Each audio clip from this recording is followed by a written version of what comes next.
Hi everybody, Bob Murnahan here. Hope everything's cool wherever you are in the world.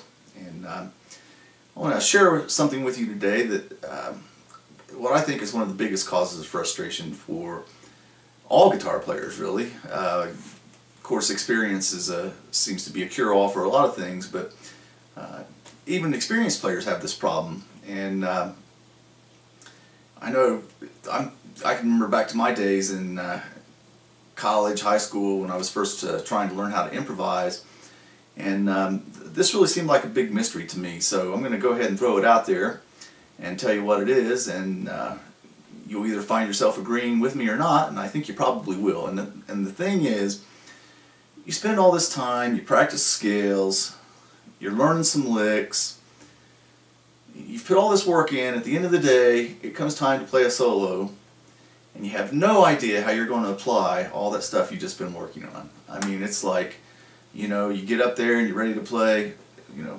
blank canvas, right? Nothing happening.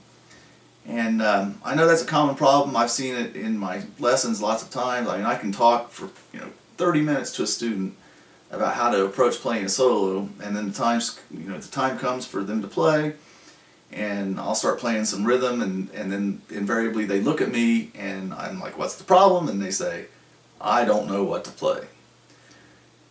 I know we've all been there, and I've really thought about this a lot, and as I've taught through the years, and as I've just actually gone through anything that I'm trying to do, whether it's guitar related or not, I've always found that a system, some kind of repeatable approach, that's what I mean by a system, something that you can do over and over again to achieve a result, is the best way to go about anything. And so what I sort of realized over time, that there are 4 steps that you can take. There's a 4-step system that you can take to cure this problem that we're talking about, of not knowing what to do with what you've learned and how to apply it. So I want to share with you over the next few days, I want to share with you this 4-step system that I'm talking about. And here's step number 1. It's very simple, and that is, whenever you're learning something new, you got to commit it to memory, and you got to learn how to play it just like you learned it. That's it. It's very simple. Step number 1. So if you're learning a lick by Clapton or Stevie Ray Vaughan or B.B. King, or if you're a country guy, maybe you're learning something by Albert Lee or Brent Mason, or if you're a rock guy, maybe you're listening to Van Halen or Steve Vai or somebody like that, or it doesn't really matter what style it is. The first thing you have to do is you have to learn how to play it exactly as it is, and that's what I'm going to start working with you on the next few days. So I'm going to play a real simple lick here, and I'm going to give you the tab for this lick, and it goes like this.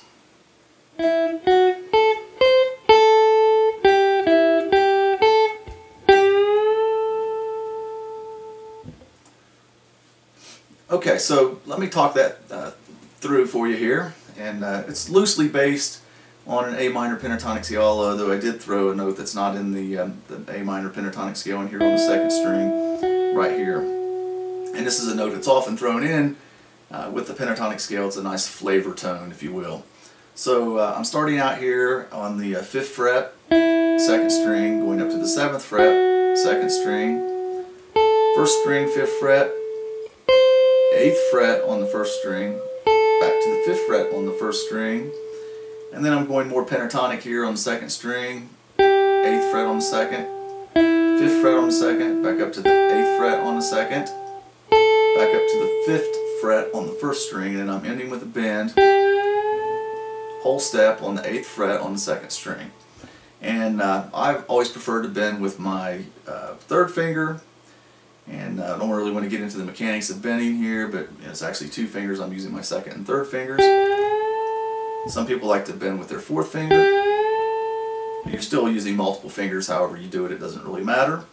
And rhythmically I'm going 1 and 2 and 3, 4 and 1 and 2 and 3 and 4, and so 1 and 2 and 3, 4 and 1 and 2 and 3 and 4, and so Again, this will all be tabbed out.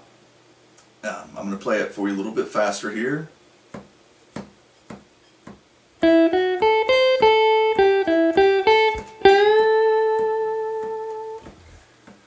One more time, a little slower.